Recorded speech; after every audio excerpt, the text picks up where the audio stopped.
Okay, here we go. Well, this is my hand in the way. This is going to be I don't know what here, I don't have much time evidently. This is a book called Decorated for Duty. It's about the service that Carlton Brisbane had during the Civil War. His decorations and whatever are depicted here.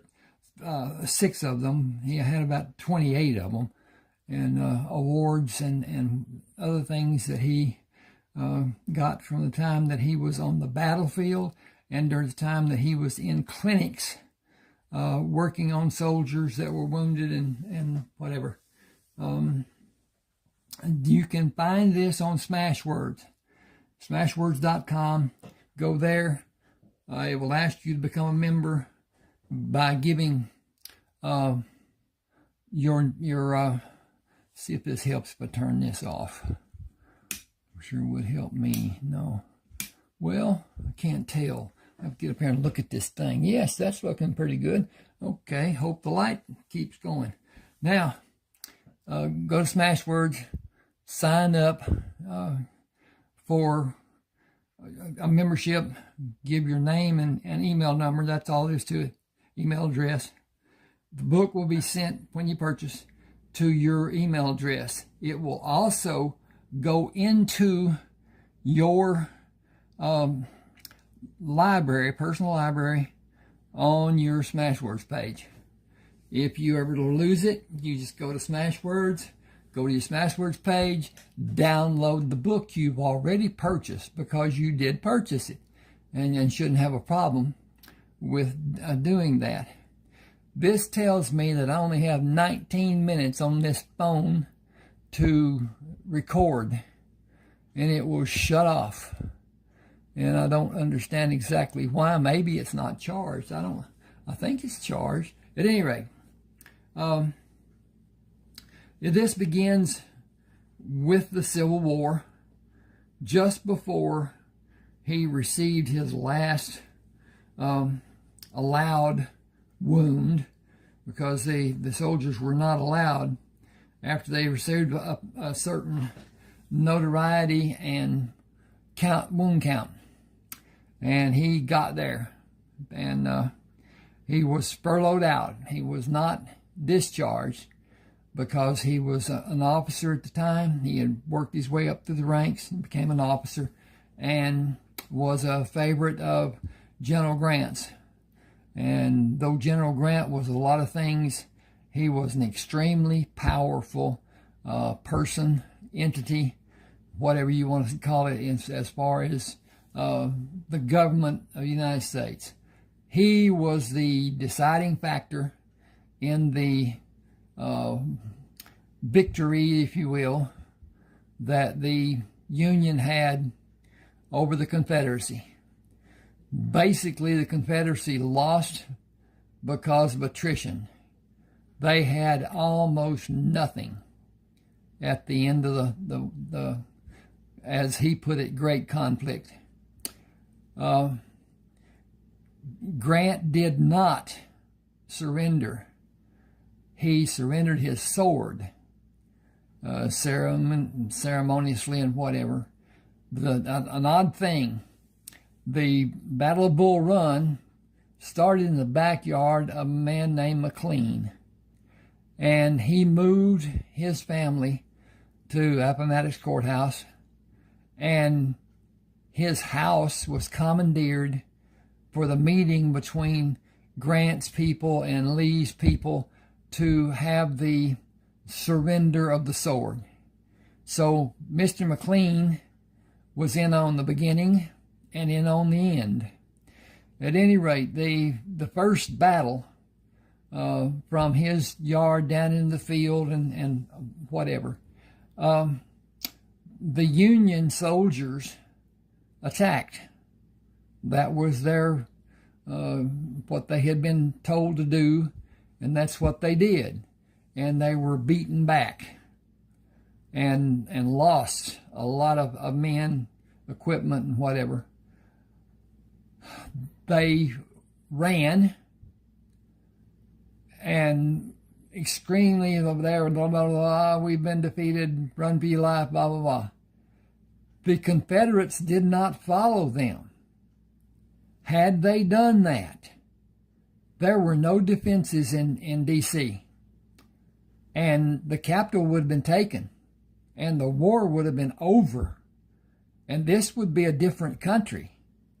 This would be a country of states, and that was what rankled the southern states, that they did not have the permissions that the King of England had given them when they set up the colonies.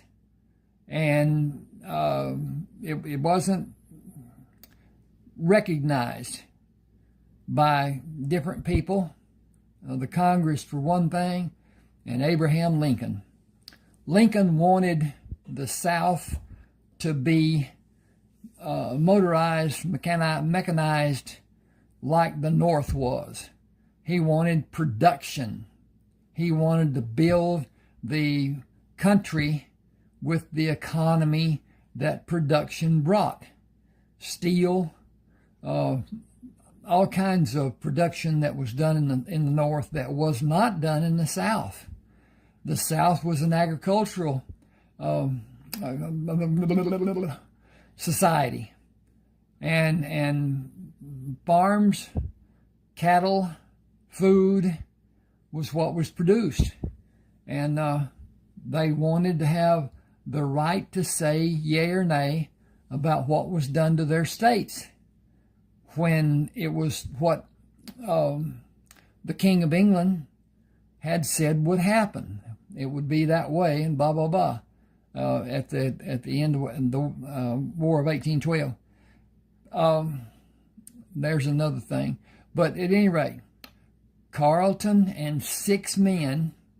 He was supposed to have 5. He took 6, and then he had one that was supposed to be a civilian that was actually a soldier that had come to attempt to kill him.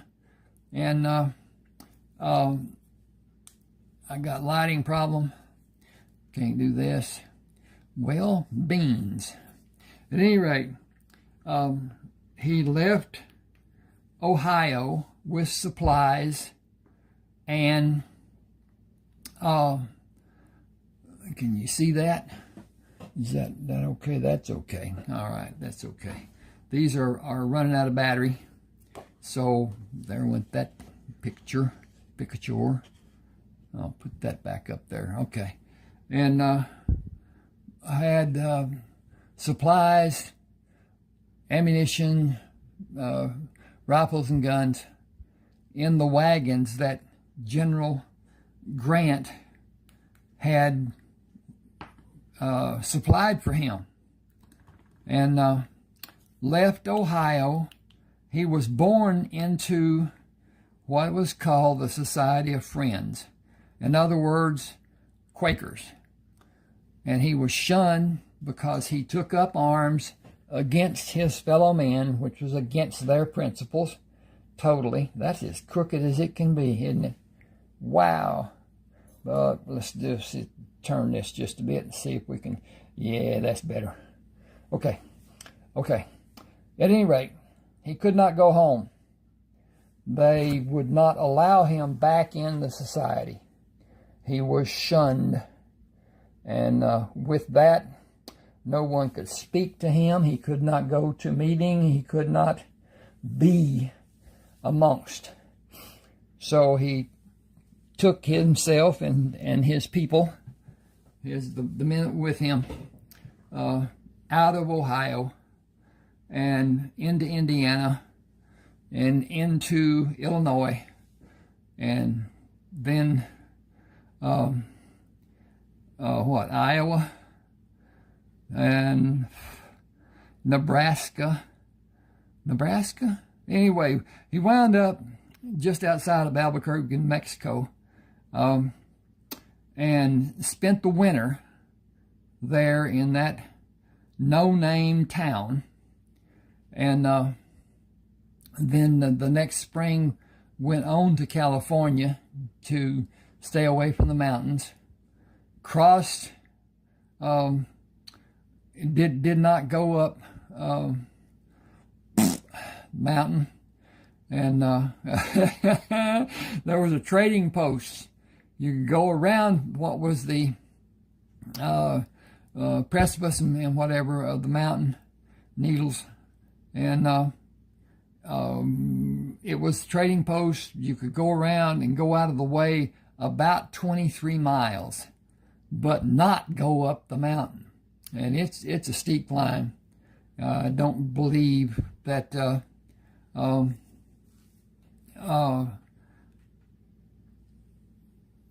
it was like it is today, or like it used to be today, whatever today represents. I can't think of the name of the doggone trading post, Dawes or whatever. Anyway, went on to California, and then north in California up into Oregon. Went to Pendleton, bought supplies and stuff, crossed over the river, and Umatilla River, and went down to what was Umatilla Landing, and surveyed land, and went to the clerk there, and homestead and land grants and whatever, and built a large farm ranch, and went on to what was then Washington Territory to visit with some of his wife's people, the Nez Perce Indians, and brought horses, the Appaloosa, down to his farm, and about 54 Nez Perce Indians. And it goes on with how they fared, what they did. Each of them was rich. They had gold that was taken from Washington that was almost pure. And several of them had over 100 pounds of gold. And at that time, it was selling for the almost same price that it is now, as far as $20.67 or thereabout. And so they were rich, but they had no way to do anything with the money. Even if they had money, as Indians, they couldn't spend it. They were not welcome in America. The Native Americans were not welcome in America. And so, at any rate, he thought he lost his best friend, Rayford Coleman, during the last battle they had together. When Rayford was wounded, he thought he was killed because he had a headdress holder that the Indians used to put the great big war bonnets and hold them in place, keep them on their head and whatever. He had one of those, and a bullet ripped into it and wounded him, but did not kill in the effect that it might have done had it not been stopped by all the layers of leather. And there were layers and layers of leather. But he spent some time in the hospital. He had a contingent of men that were guarding him, ordered by General Grant.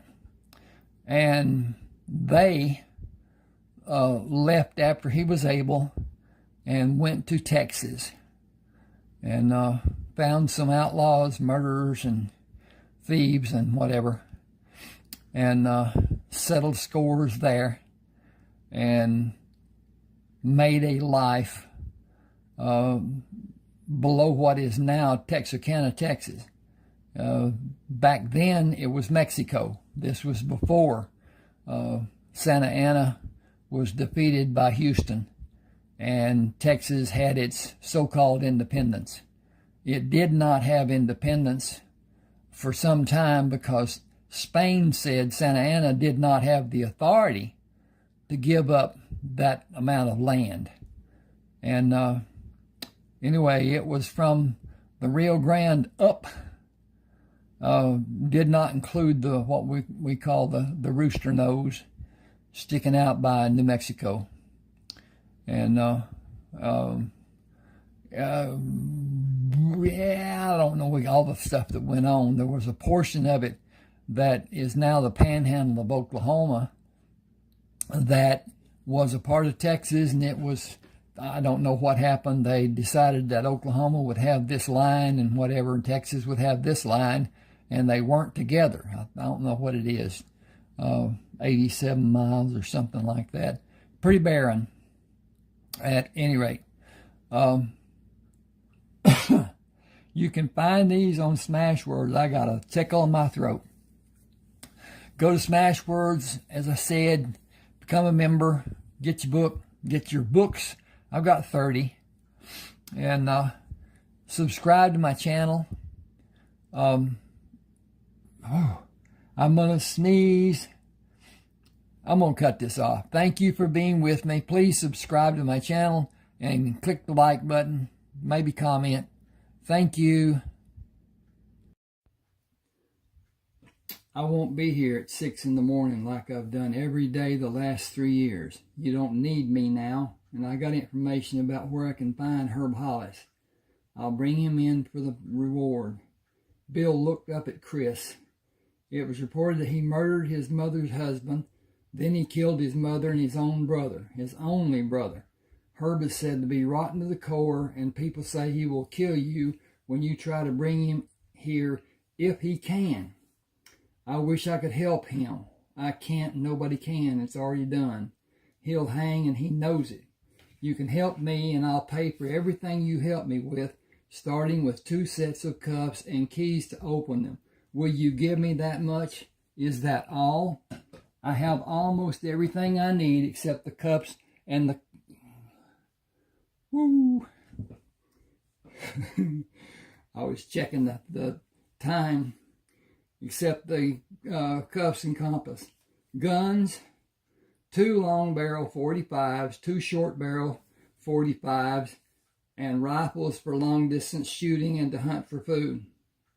Look at the reward for Herb. I won't make that much money working for you all year long. I won't make that much if I work for you another 3 years. You're too young to live that kind of life. Have you seen anyone better with a handgun or a rifle? I'm fast and I'm accurate. That doesn't matter when you may be facing a hard case killer.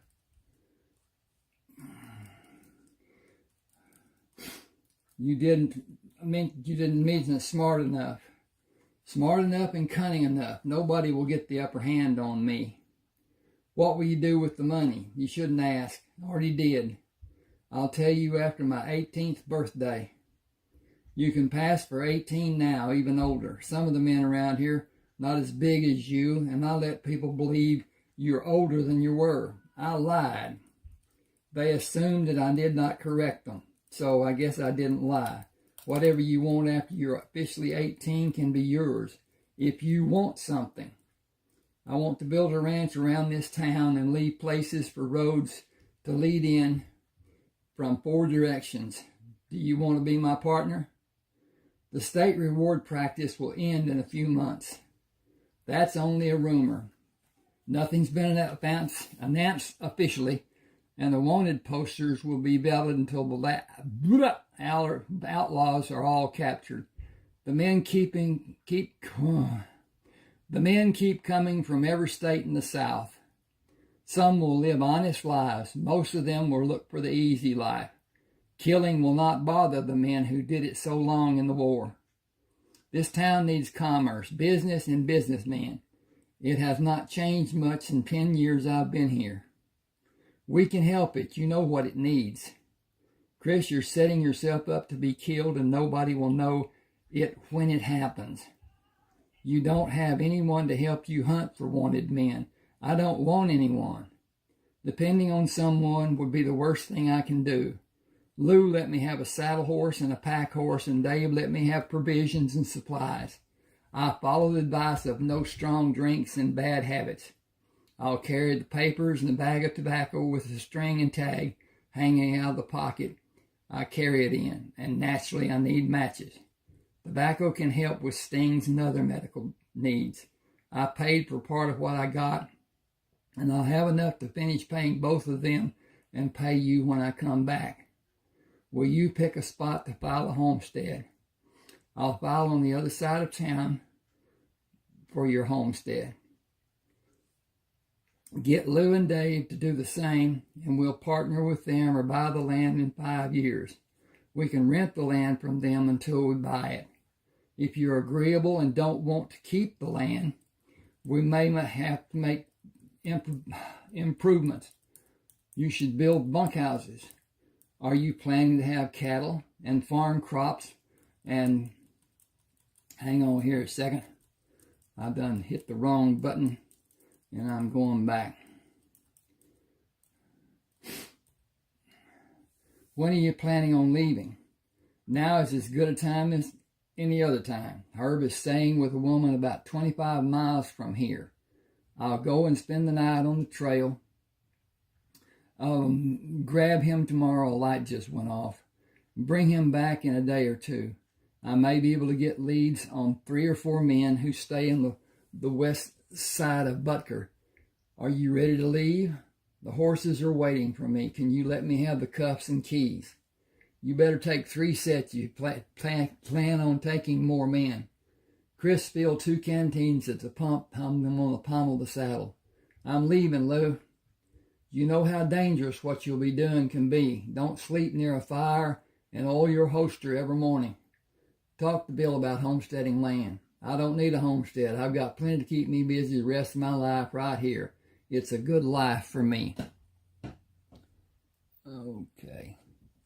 Oh, I'll continue as soon as I get this to move. Okay. Talk to Bill. It will help all of us years from now. You want fresh food, don't you? Meat and vegetables. Sure I do. Is that going to happen next year when we have improvements done on our homesteads? I don't have time to make those improvements. We will have them done by men who will work on the farms and ranches. My pa had 16 acres, and he was always telling the townspeople about his life on his ranch, a 16-acre ranch. See you in a few days. Remember what I showed you about loading a pack animal? It's only common sense. You have leather repair kits. Use the kit pads and protect your fingers and eat regular meals. Your body needs regular nourishment. I'll do that when I can. If you intend to live a long life, you will do what you need to do. I didn't pack vegetables, so you just will do what you can. You owe me another $10 for them. I have the list. That will either be the damnedest fool thing you've ever done or the best. There is no room for anything in between. Either one is up to you to do. Either one is up to you to do. Keep your head on straight and your eyes open wide. Watch your animals for signs. They can sense things you can't. Learn from them. You might make it back in one piece. That's my plan. See you later. Chris rode for 2 hours and stopped to drink and water the horses. Then rode for 2 more hours. He unloaded the pack horse, placed hobbles on his legs before he freed him to graze, then go to the stream to drink. Stripping the horse, he placed hobbles on its legs and removed the bridle. You have more freedom than me. Your meal is waiting for you, all green and fresh. I need to hunt for my meal after I build a fire from the dry branches I find along the creek. He used a thick branch to club 4 rabbits he found hiding in the brush, skinned and dressed them, set them on spits to roast over the fire. He hung pots to boil potato halves and canned cabbage. The sun will be down before I finish eating. The 4 logs should burn until early morning. Hot coals will start another fire for breakfast. Bacon and eggs with potatoes and cabbage. My noon meal will be rabbit, potatoes, and cabbage. I should have enough potatoes and cabbage left for dinner, but I need more rabbits. I'll take the hobbles off the horses and let them drink before I put the hobbles back on them. Everything will be done today, and tomorrow is just another day. He finished eating, cleaned the plate by rubbing soil over it, then wiped it with a handful of grass and went to the stream to finish cleaning utensils. He looked away from the fire and started toward the horse, moved out of the firelight and hurried to watch the horses for an indication of a location of somebody watching his campsite. The horses stopped grazing to watch them, then continued pulling grass. Not upset, but you were concerned. He has not moved, and you have a great hunger. How can you have when you had so many hours until now? I cannot wait for him to come to me when I am sleeping. I'll get ready for him and wait for the fire to my back. If he will look at me, he will look into the flames. He removed the belt buckle on the gun belt and placed it in the pack, palmed the short barrel handgun, and moved to a position he chose to allow the man to approach. A figure stood outside the light of the fire. You searched for me? I don't know who you are. Why are you concerned about somebody searching for you? Are you wanted by the law? I am Fernando Zapata. That doesn't mean anything to me. No man comes here unless he's searching for something. I'm looking for gold. There's no gold here. You're mistaken. There is much gold here. A man just needs to know where to look. I think I will kill you and not be worried about you coming here. You know, you will not know where to look for gold if you do. He moved closer. I think you are not being honest. I saw you put your guns away. I think you don't know why that will be your last mistake. You have no gun. I have my gun. You were looking for me. I will share every piece of metal I have to give you. I grow tired of you. Chris heard the hammer being pulled back to ready the gun to fire. When he moved to fire the gun he had hidden close to his leg. The bullet struck the man in the center of his chest and pushed him to stumble back and fall on his back. Unable to fire the gun, his grip relaxed when life left his body. Chris moved to stand with the horses. Do you sense anything I should be made aware of? The horse continued pulling grass, then stopped to chew and pull grass again. I'll place a large log on the fire and bring my bedroll to sleep near the two of you. Wake me should you discover something alarming. Where Fernando Zapata is, other less savory men may also be. He was up before daylight, ate from both of the jars while the bacon and eggs cooked. Forking them to the plate, he moved the irons away. Then he went down to the stream, washed the utensils, and went back to the fire, not even a quarter of a mile away. He nudged the horse to quicken his pace and rode at that speed for only a few minutes. I need to leave you here and try to see what the lay of the land may be. 3 men were sleeping when Chris moved with his knees and bent back. Bent back. Chris moved with his knees and back bent to shorten his height. 2 of the men made enough noise by snoring to cause the horses to move far away from the camp. He moved to stand over the quiet man, bent and tapped him on the forehead with the long barrel of the gun. He held his finger over his mouth and motioned for the man to give him the gun he had near his head on the ground sheet. He motioned the man to take the handguns from the other men. Walk backward to me and sit on your bedroll. Tell the other man to wake and stay still. I will shoot the man who acts like he will try to do something, then the other man, and finally I will shoot you. Wake them and tell them, Fernando Zapata will not help you ever again. Juan, Tomas, do not move or all of us will die. Do not move. Do nothing.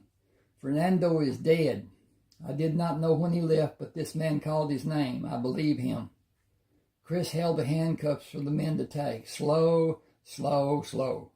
Put one end on the right wrist of the closest man and the left on the left wrist of the other man. Just strike the arm and the latch will pass through and come into position for you to lock it in place. Do not try to fool me by leaving the latch loose. The man you do that to will have his blood shut off from his hand when I adjust it, and if I find it to be loose, you will go where Fernando is." He waited until the cuffs were placed. "Move away from them and face me. Make one unnatural move and I'll kill the three of you. Do you understand?" "I have understood all the words you have said. Do you hunt for wanted men?" "I hunt for men who the state of Texas want to be captured. I have located 4 of them." "You call that man Juan. His name is Juan Valdez. You call that man Tomas. His name is Tomas Mendez. You are one of the state of Texas, dead or alive. I do not know who you are. I don't need to.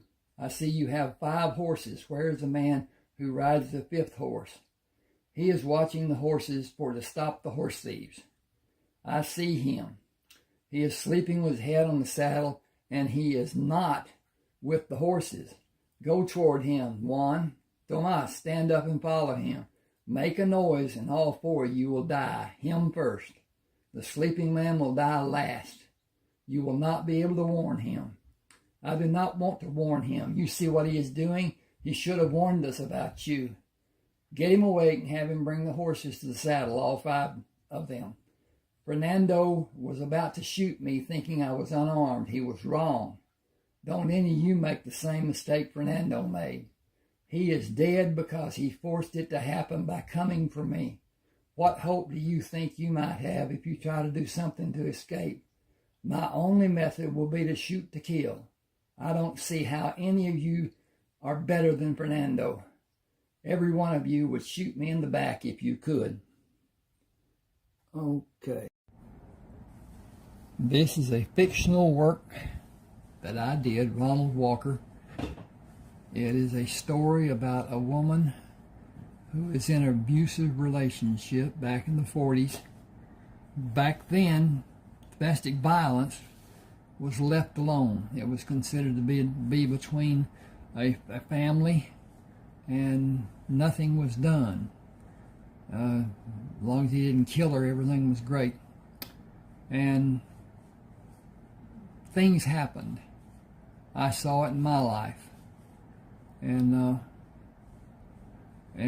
But anyway, this is how she lived her life, how she tolerated the abuse.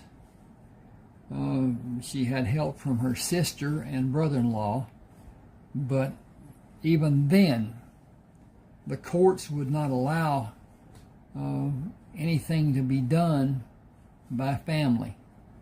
They couldn't kill him, but there were times and whatever. But at any rate, I don't want to get into a lot of telling you what the story is about because of it being like it is. I'm a lot better at writing a book than I am about telling about it. But at any rate, she goes to a doctor about abuse, and he tells her that he will not see her again. He's a friend of her sister's. They went to school together, and he tells her that she's in a dangerous situation. If it escalates any farther than it already has, because she's had broken fingers, she's had a broken bone in her arm, her nose has been smashed 3 different times, and so anyway, he gives her some medication to take for the pain. Sets her nose, gets it looking like she's a full-time wrestler or something, and excuse me, she takes the bottle home, and knowing that if he finds the bottle, he'll throw it. So she takes an empty aspirin bottle and put the medication in it. And he comes in, he's been drinking, he got fired, and he'll get separation pay, and that's it. He will not get, he'll get his last paycheck and then separation pay, and then he's done. And it's a corporate level job. He's not going to get anything from the benefits of being unemployed. And he is upset, and he is drinking heavily. He goes in and finds her in the hallway and knocks her down, kicks her several times, goes back in and plops in his chair and finished the bottle he had, threw it over her head through the door, and crashed it into the wall. It did not break, and that made him mad. And he got up and got another bottle and went off in his stupor.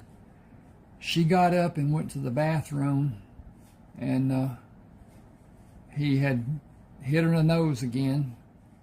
It was bleeding, and she went to the sink to straighten up as best she could.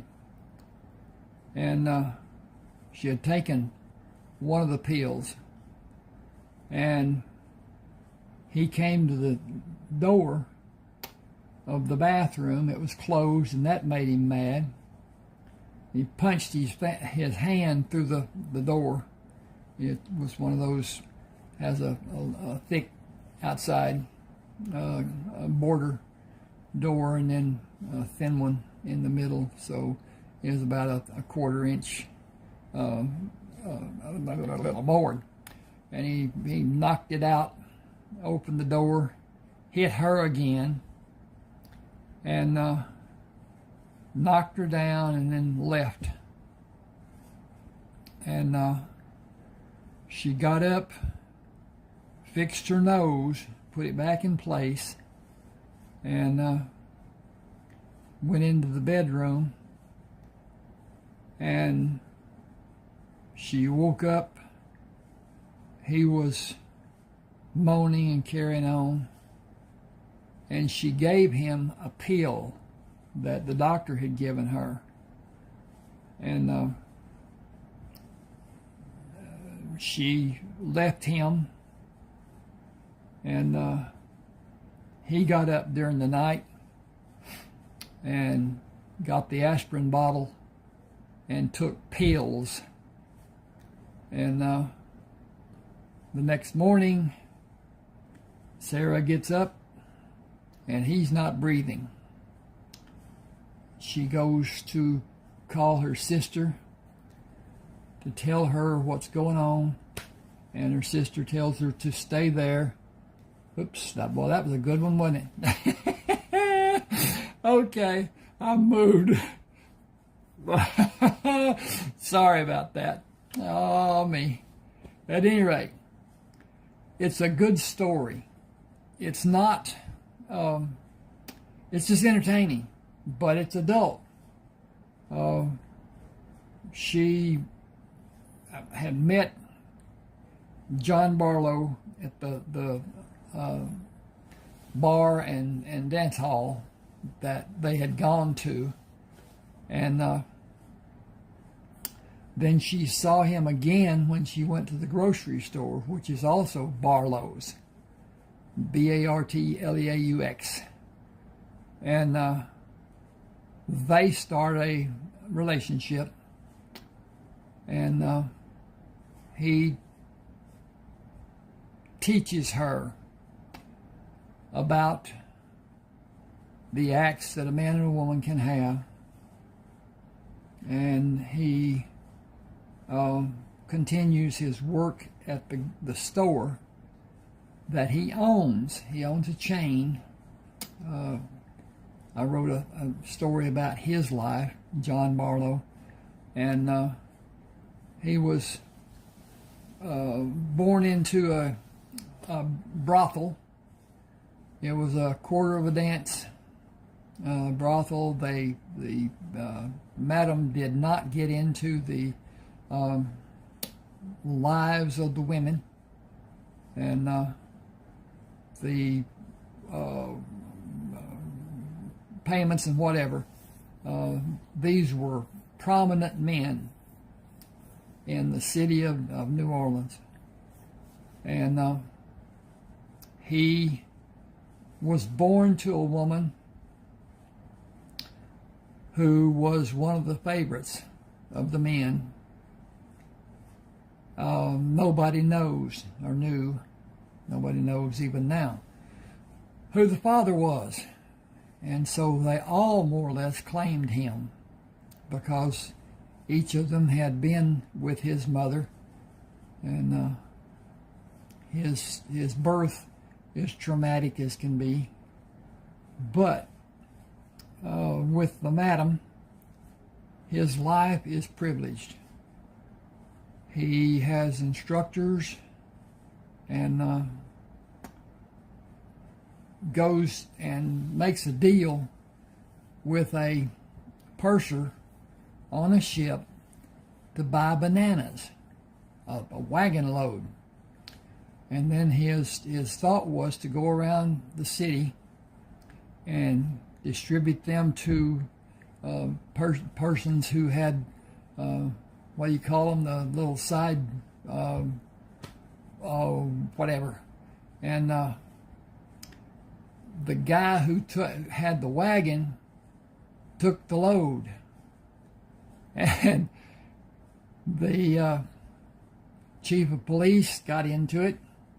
An attorney that was prominent there got word to the man that he was in deep trouble. Get the load, get it back, get it distributed, do the work that he had told them that he would do, and that's what happened. John was very successful with that, because with that he gained a little money. He had a little money from his life before when people gave him money. The madam put it up and saved it for him, and he got into the business of buying produce and fruit from the pursers, and had a thriving business going. It got to the point that it was suggested that he open a store of his own, and he did, Barlow's. Then it got to be big. He was buying from South America, having it shipped in, and blah, blah, blah. And he built stores along the Gulf Coast from New Orleans all the way to Miami, then from Miami up to North Carolina, into North Carolina, stores along the way. Then he built from New Orleans to Brownsville, Texas, all along the coast. Then he built other stores inland from what it was. He was doing them along the coast because of the deliveries being what they were. And naturally, produce and fruits have to be done fairly fast, so that's what he did. At any rate, he was, I can't say, he wasn't a love interest because of his situation, and won't get into that too much, but she goes and meets him at the grocery store. She is in terrible trouble financially, and the people that gave his check to the funeral home to pay for his funeral took it. So she had nothing. She couldn't even eat. No money for food or anything. She went to John, and he had told her that anything she needed that he could help her with, he would do. And she went, she was about in tears, and she said that she had been to all the banks, and even with the house that was paid for, they would not loan her money. He made a phone call, told the guy who he was, the bank manager, and told him that she needed the loan. And he hung up and said, go and meet the bank manager at this bank. And she got a loan, and she started a mail order business. Then a woman who is also in an abusive relationship goes to work for her, and she needs help. Sarah helps her, and it's a lengthy process. The man was worse than what Sarah's husband had been, and that's hard to say, hard to do, hard to whatever. At any rate,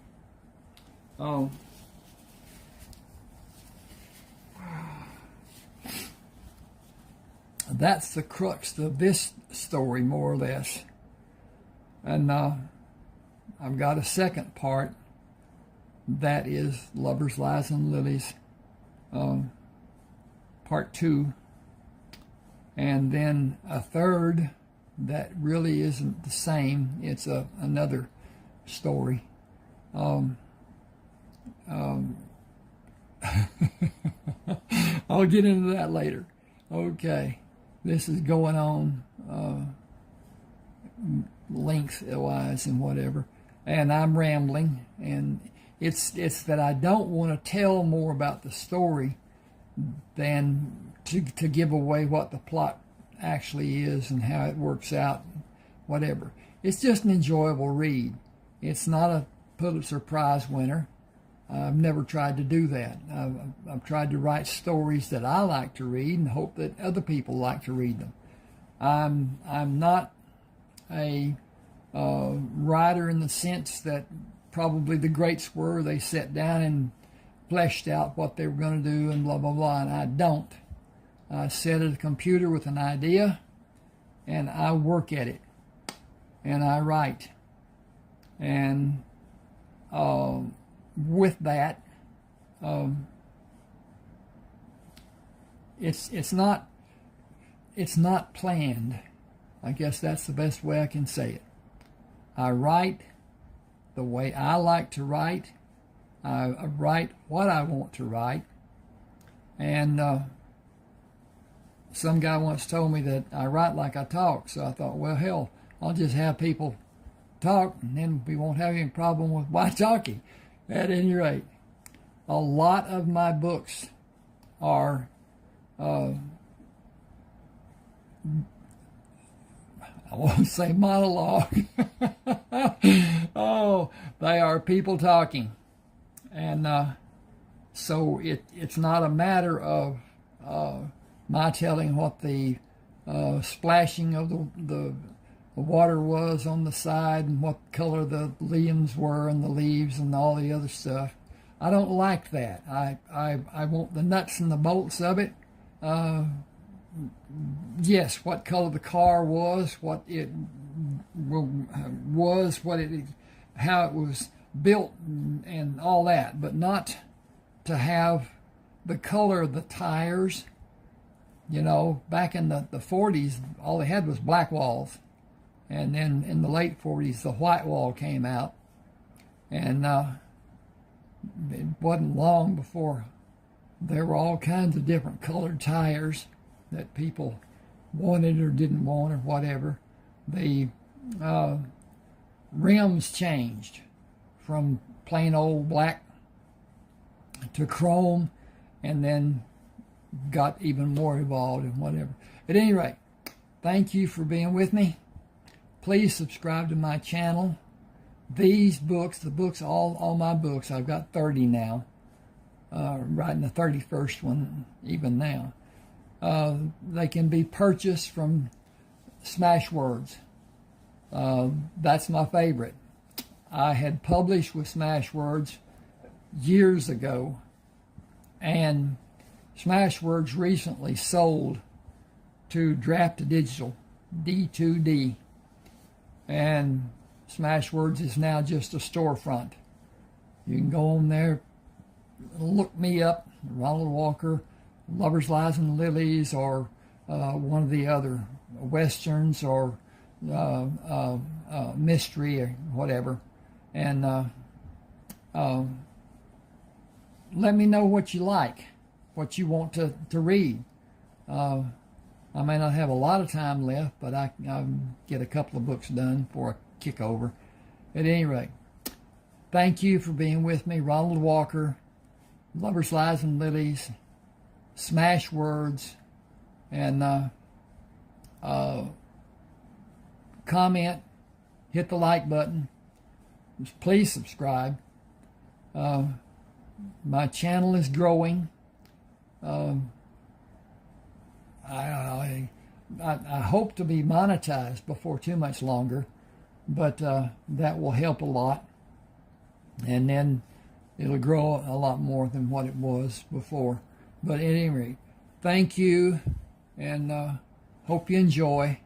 Let me know.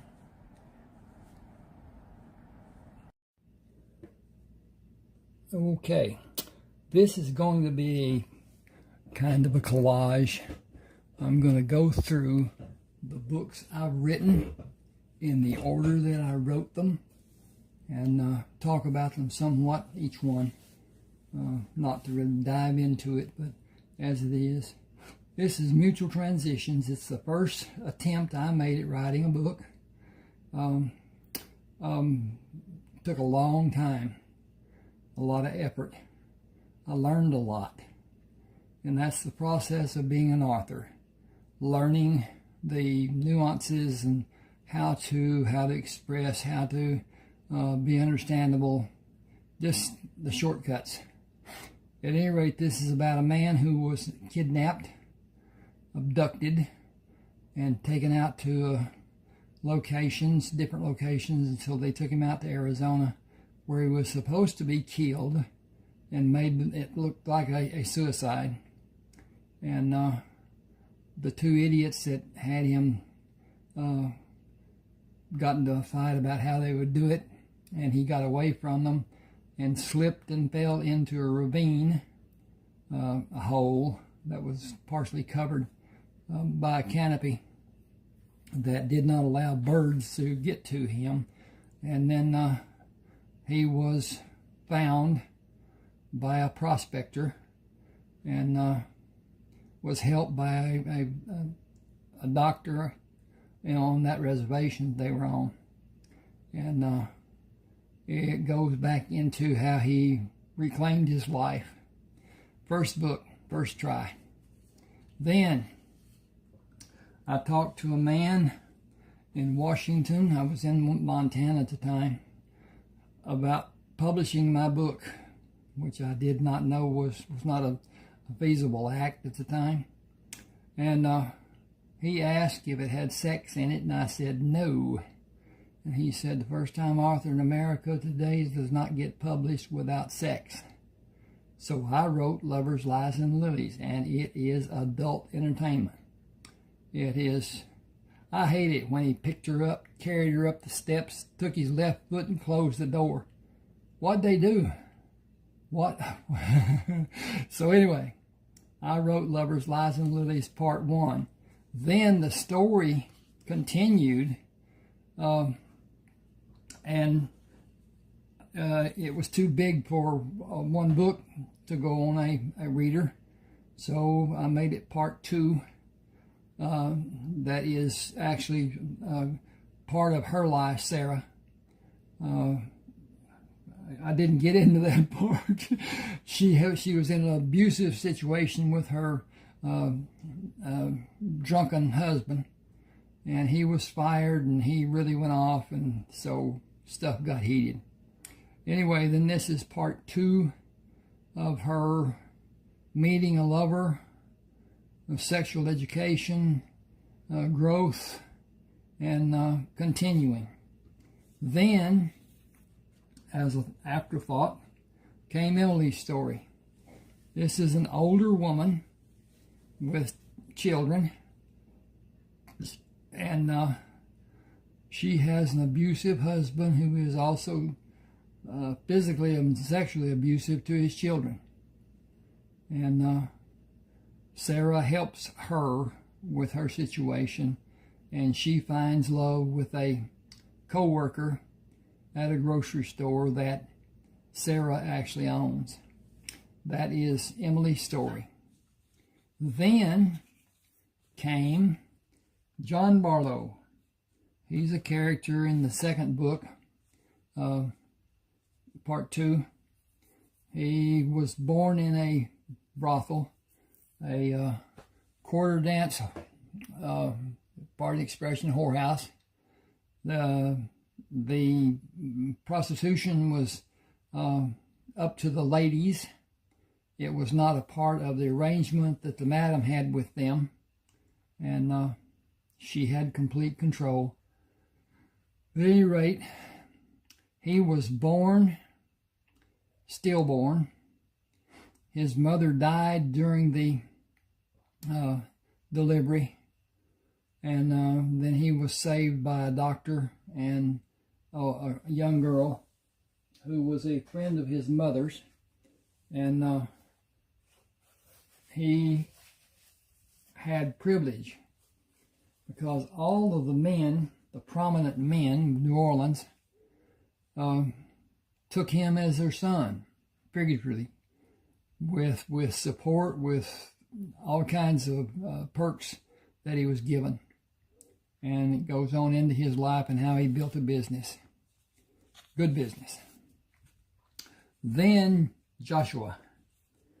Joshua was a young man in South Carolina who went out on a fishing boat. The fishing boat was attacked by a pirate ship. The 2 people with Joshua were killed. He was taken prisoner, knocked unconscious and taken prisoner. Came to on a pirate ship, locked in a holding, and he is useful to the man because he could navigate. Nobody on that ship could navigate, and he would show the people partial use of the equipment to do the navigation. Never showed them all of it. Winds up that he takes control of the ship by guiding it into a fray between the English and the French. And he takes control of the ship, gets it away, lets it float away from the battle, and goes on with what happens in the Mediterranean and his stopping the shipping to Napoleon during the time that Napoleon's brother sat on the throne of Spain. Then this is Joshua's way. He was able to bring ships back to America and establish a life in Charleston. Then went out to his old home, found that people were living in his house, had built onto the house, and he allowed them to stay, and eventually married the daughter of those people, and had to move from Charleston, and went up to Charleston, Virginia, West Virginia. Anyway, Charleston and Virginia, and then he had to move again and went to the Indian Territory, which is part of Ohio, Indian, and whatever, and then was told he could not be there because white people were not allowed to be on the reservation. That's what it was made the year before. He moves his family from there to Texas and establishes a life there. And Jewella Crossing is part of that life that he established in Texas. Goes on with what he did. The sons that he had, Sherman and Heath, he adopted Cullen Allen when Cullen's parents were killed. and goes on with their lives about how things were. Then, Summer Help Wanted, somewhat autobiographical, not truly, and I should have said before, these are all fiction. Every work I've done is fiction. At any rate, this is a young man who is married to a woman who duped him into getting married, saying that she was pregnant, and she wasn't. And she's about to ruin him. He meets a beautiful woman out on a farm that his friend had before he died. And nobody knows who the owner will be, what was in his will. At any rate, he works with her for almost 2 years. And it talks about what happened during their lives and the tumultuousness of it all. And anyway, then Neighbors with Benefits. I was out in Arizona. I had a problem with a rotor cuff in my left arm, and I saw 2 women that on successive days, Monday, Tuesday, Wednesday, and Thursday, one of them would go, then the next day the other one would go, and so on, to a man's house across the street and down the way from where my mother lived. And I didn't think they were playing tiddlywinks, so I wrote Neighbors with Benefits, and it was a good tale. He is a construction engineer, architect, designer, draftsman, and the women help him with his work. And one of the women is a stockholder in the company he is paid from, and so things get sticky with that's being done.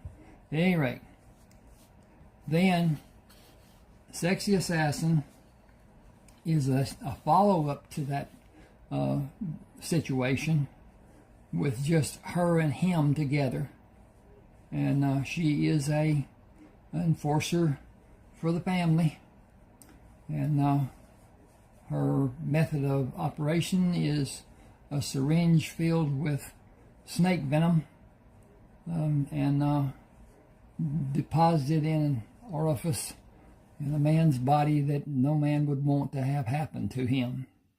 And then they attempt to get away from the family and hide. And it talks about how it is done, whatever. Then, Kinsman Tribe, Part 1. Another long book. This is 2 men, Cullen Allen and Kiowa Bennett, who meet and form a group to be better safe from where they had been before. They are all wanted men, all have posters on them as wanted dead or alive. And back then, people could do that. A very powerful man could accuse a man and have his likeness done and his name on a poster and offer a reward for him. They form and they do cattle herding. The spare cattle there in East Texas, and then Texas was covered with old cattle back in the day. They didn't do anything much with longhorns. Young longhorns, yes, but not old, long horns. At any rate, then it goes into their lives, and they make a trip across northern Mexico to get into California, to circumvent the mountains and the deserts and whatever. They took hay and 2 wagons to feed the livestock, and had water and picked up water along the way, and got into California, and then went to the place that they were supposed to meet, Sherman and Heath, and after they met, goes on with their life and what they did. Then, Buzzard Shields. His name was Morticius Alejandro Shields. His mother wanted him to have more, and so she named him with initials that were Mas. Mas in Spanish is more. Suppose, anyway, I won't go on that. Starts off with him as a young life, a school child, and it showcases his abilities that his father taught him, dance moves and whatever, and stick fighting. In the service, it's called pugil sticks, but in his case, it's not padded on the ends like those pugil sticks are. But at any rate, he works as a carpenter later in his life, and his father died. He got to be lead man for a fixture building company that built fixtures for grocery stores to showcase the food. And the owner of the company dies, and that dissolves his contract, and he quits, and the people with him to some degree quit, and he's building a dormitory style house to house girls who are going to Texas Tech. This is in Lubbock, Texas. And then he joins the Army Corps of Engineers, working on building barracks at a fort south and east somewhat of Lubbock, and does that for a year, and then he's asked to survey four-state area of Utah, Colorado, New Mexico, and Arizona. And he gets into some relationships with Indians in northern Arizona, and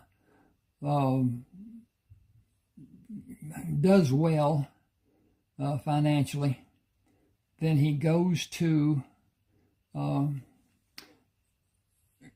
California, and is on his way to be with his nephew and his sister. His nephew is older than him, and it goes on with that. Then in the second part, he goes to Alaska. He and his nephew, he sent the nephew money to buy an airplane because the airplane he had was just going downhill to the point that it had to be replaced. So he sent him money to be able to buy the plane. His nephew was mining gold by himself, which is not a safe thing to do or a wise thing to do or whatever. But with that, he was able to garner enough money to repay Buzzard. Buzzard was a name that Alejandro took when a man he worked for in the House of Time, a watch repairing service, clocks too. But anyway, he adopted that name just as an out of hand, here it is, we'll do this. So anyway, he and Buzzard go together and mine in a different means than what had been done before, using a sluice and a water distribution, a catcher and distributor, and it grows to be where they actually need help. Buzzard, in the meantime, spots a bear, a prone bear, and there's a cub that's with the bear. There's a path of footprints around the bear, and it's Ruby. Ruby is an intricate part of the story. So anyway, along with that, he goes back to Arizona to help build a water transfer, water collection, water transfer down from the mountains around the reservation to have water to grow food, and finds Wilson Kramer, not knowing it's Wilson Kramer, but a man with traumatic amnesia. And they live together for a while, and there's a explosion in the mine. Wilson is up at the house getting a new shovels, and Buzzard is in a storage building, and it is knocked flat, and he's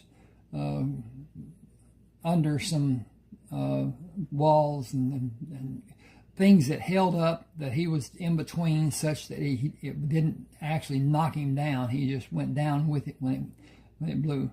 And they both leave, both thinking the other's dead. And then that goes on with what happened, how it happened, and he goes back to Alaska. Then they start again. They have some help that finally turns into three brothers helping them, and they mine a lot of gold, millions of dollars worth, and they become two of the richest men in America, he and his nephew, and goes on with what they did with their stuff. Good story. Hurricane Bay. Clayton Iverson is driving from a poker game, finds a woman out in the middle of the road after he had not seen a single car all the way from town. He lives on Hurricane Bay and has a draftsman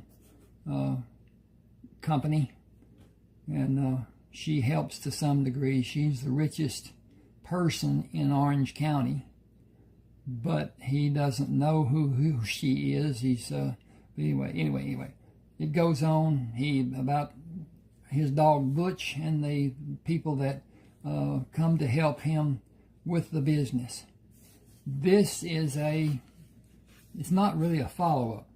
It's another story, different story totally. It's about drug war-related crimes and stuff. He's still, I didn't get into why he was made chief of police, but he was by his friend, a judge. And this is a continuation of that story to a degree, and what was happening, drug problems and whatever. Good story. Rodeo Radiance. He is qualified. He has money. He has equipment, truck trailers, and horses. Extremely good horses. And he wants to be a rodeo star. Has wanted to be his whole life. Owns oil wells. Not that he wanted them. It was what had to be done to save the farm in the earlier days. He regretted doing it, but still, that's what happened.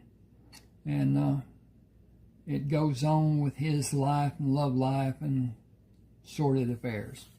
And the same is true in Rodeo Reunion.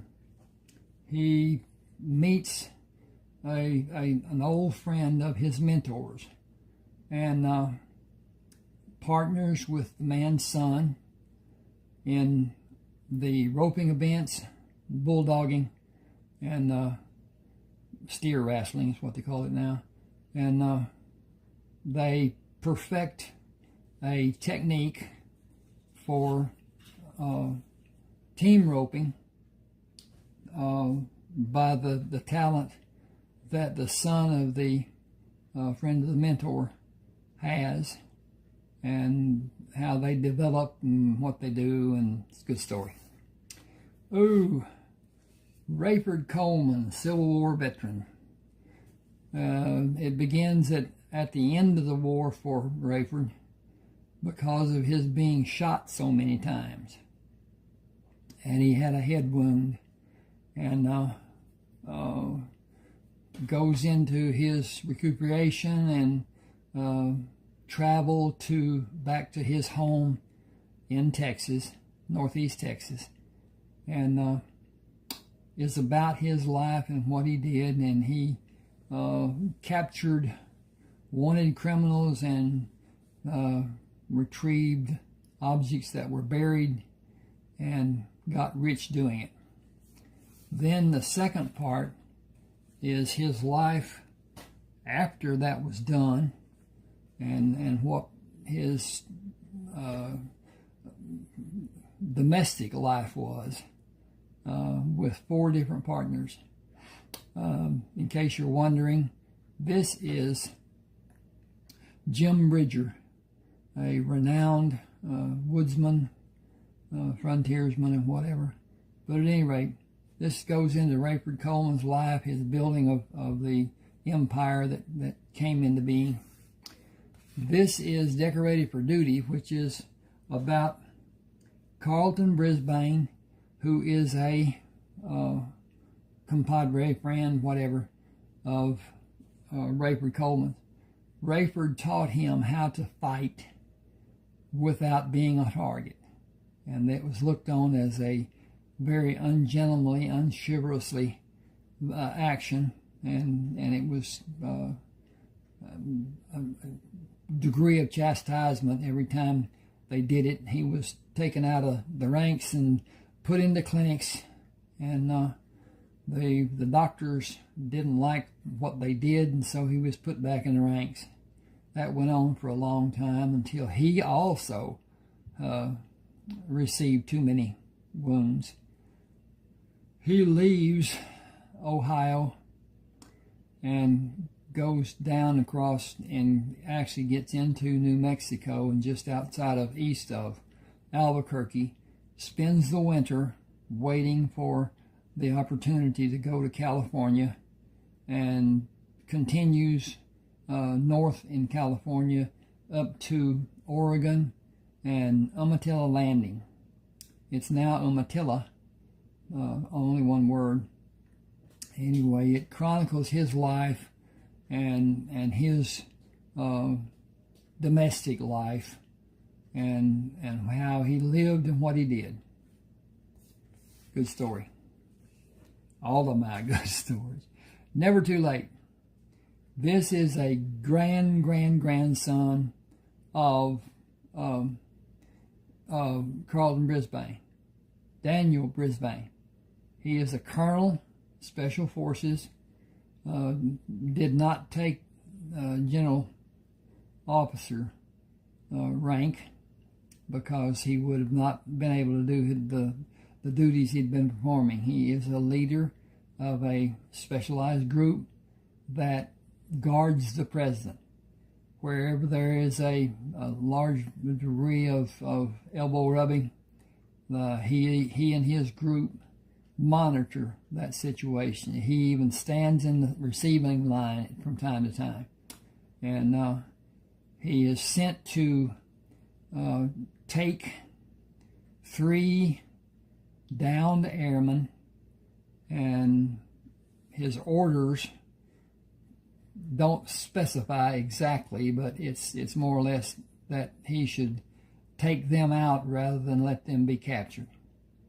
And he finds out from talking to them what the problem was and how it was caused, and gets into some stuff. Then it goes on with his helping the president and what he does and so forth. It's a good story.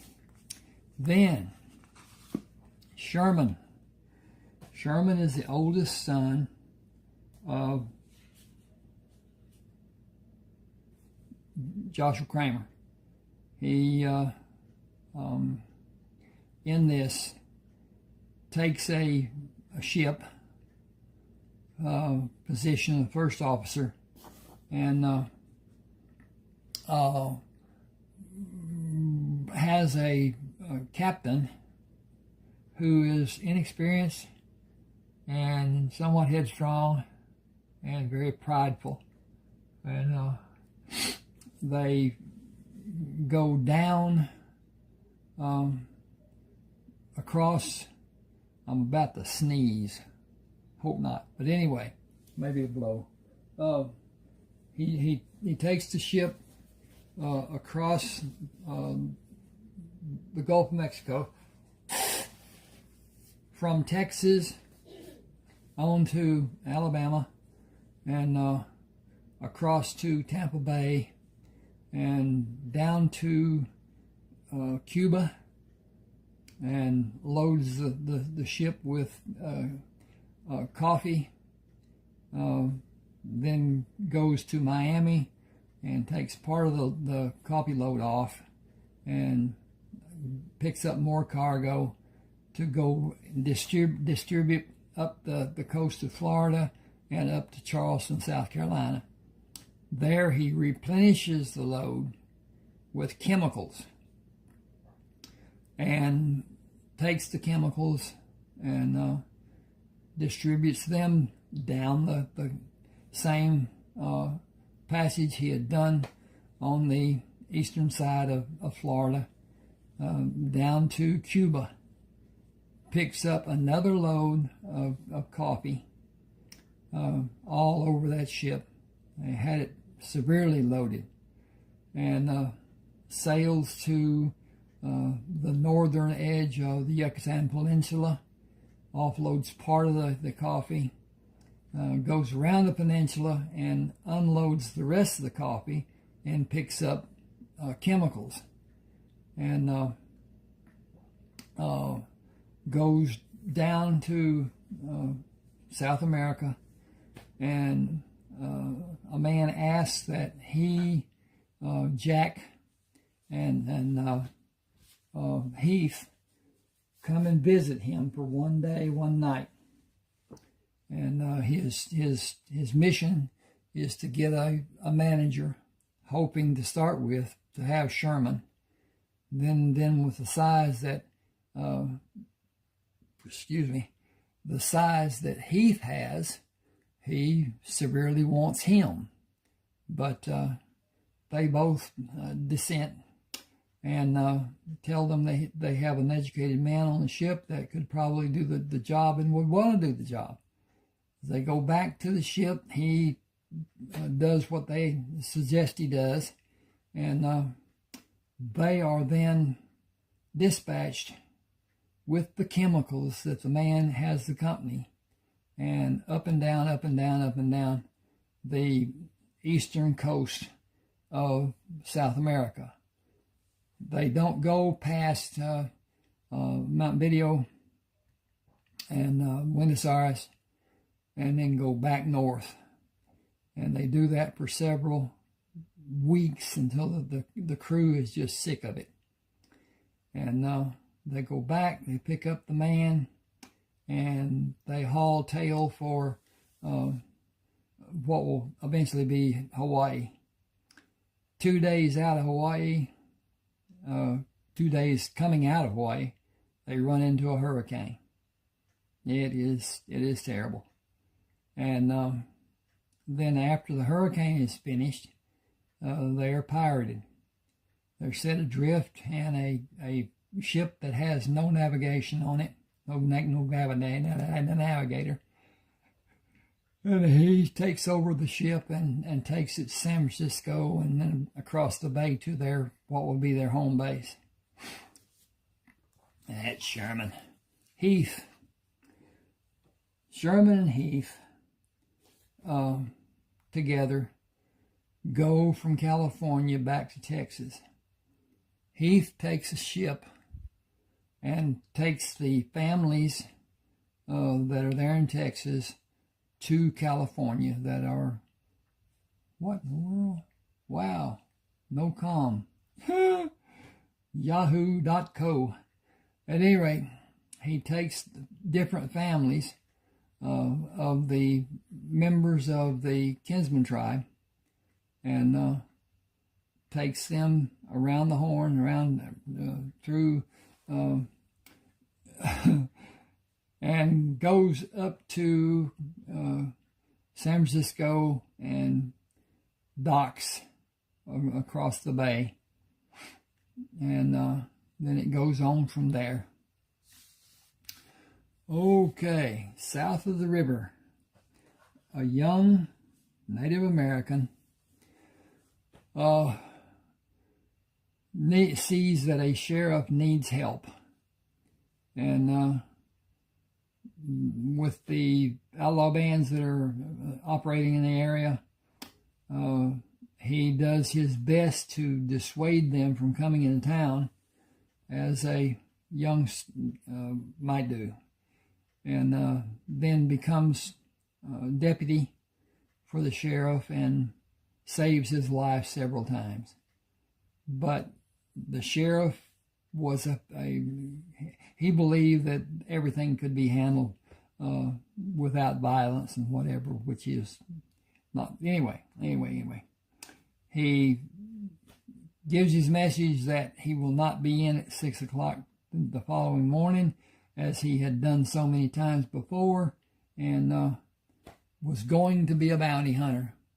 He had a poster for a man for $900, and a murderer, and he goes to find him, and instead finds others, and takes them back to have the rewards, and goes back again after the man, and winds up they partner in being bounty hunters together, and talks about their life and what they did there. Then, Best of Luck. This is a story about a man who was raised on a farm near Rayford Coleman's. Rayford. Yes, his home. Rayford was given, I shouldn't say given, yes, was given. But anyway. He goes off to be a doctor, and